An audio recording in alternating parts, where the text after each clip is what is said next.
Hey guys, அழகான பொங்கல் அதுவுமா ஜிம்பாப்வேல அண்டர்-19 ஓடிய வேர்ல்டு கப் இன்னைக்கு ஸ்டார்ட் ஆகிருக்கு. ஃபர்ஸ்ட் மேட்சே pool B, USA vs India தான் பெர்ஃபார்ம் பண்ணாங்க. போலிங் வேற லெவல் இந்தியா, சீரியஸாக சொல்லணும். இந்த ஹெனில் பட்டேல்னு ஒரு போலர் போட்டான், வேற லெவலில் ஒரு 5 விக்கெட் ஆல் எடுத்தான். ஹைலைட் என்னன்னா, டாப் 4 பேட்ஸ்மேனில் 3 விக்கெட் அவனே எடுத்துட்டான். அதுவும் இல்லாமல் யூஎஸ்ஏ டீம் கேப்டன் ஸ்ரீவத்ஸ் இருக்கான்ல, அவனோட விக்கெட்டையும் அவனே எடுத்துட்டான். இதை விட வேறு என்ன வேணும் டீமுக்கு அப்படின்னு தான் நான் இருந்தேன். சரி, விக்கெட் எடுத்துட்டான், ஓகே. அடுத்தது சேஸ் பண்ண வேண்டிய சுச்சுவேஷன் வந்துருச்சு. ஒரு 107 ரன்ஸ் தான் அடிக்கணும் 50 ஓவர்ஸ்க்கு.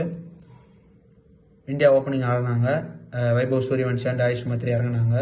இவனுங்க ஃபினிஷ் பண்ணுவாங்கன்னு சொல்லிட்டு தான் நான் எதிர்பார்த்தேன். பட் ஆனால் என்ன ஆச்சுன்னா, 3வது ஓவரில் ஒருத்தன் விக்கெட் விட்டான். யாருன்னா வைபவ் சூரியவன்ஷி. 4 பால் தான் விளையாடினா அவுட் ஆகிட்டான்.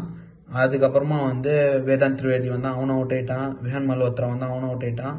அப்புறமா அபிக்யான் குண்டுன்னு ஒருத்தர் இருக்கான், அவன் வேறு லெவலில் ஃபினிஷ் பண்ணி கொடுத்தான். சூப்பரான ஃபினிஷ் அது. அவன் ஒரு 6 வேறு அடிச்சிருந்தான், வேறு லெவல் 6 ஒன்று. பார்க்கவே சந்தோஷமாக இருந்தது.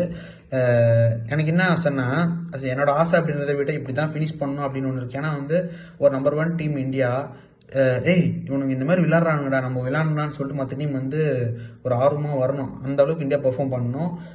அதுவும் இந்த 1.5 வருஷத்தில் பார்த்தீங்கன்னா வைபவ் சூரியவன்ஷியோட டிரான்ஸ்ஃபர்மேஷன் வேறு லெவல். பயங்கரமாக எந்த ஃபார்மேட் கொடுத்தாலும் கலக்கணும். ஆனால் இன்னைக்கு விளையாடும் போது நம்ம 50 ஓவர் விளையாடுறோம், ஒரு 107 ரன்ஸ் நம்மளே சேஸ் பண்ணியிருக்கணும் அப்படின்ற மைண்ட் செட்டோட விளையாடி இருக்கணும். அது அவங்ககிட்ட இல்லை இன்னைக்கு. சரி பார்ப்போம். இன்னைக்கு லோ ஸ்கோரிங் சேஸ்னால வின் பண்ணிட்டோம். இதுக்கப்புறம் வரக்கூடிய மேட்சஸில் இவங்க 2 பேருமே இவங்க 2 பேர்கிட்ட தான் நான் எக்ஸ்பெக்ட் பண்ணுவேன். ஏன்னா பயங்கரமாக இவங்களை ட்ரெண்ட் ஆக்கிட்டாங்க. ஸோ அதனாலே இவங்க பெர்ஃபார்ம் பண்ணி கலக்கணும் அப்படின்றத என்னோட வேண்டுகோள்.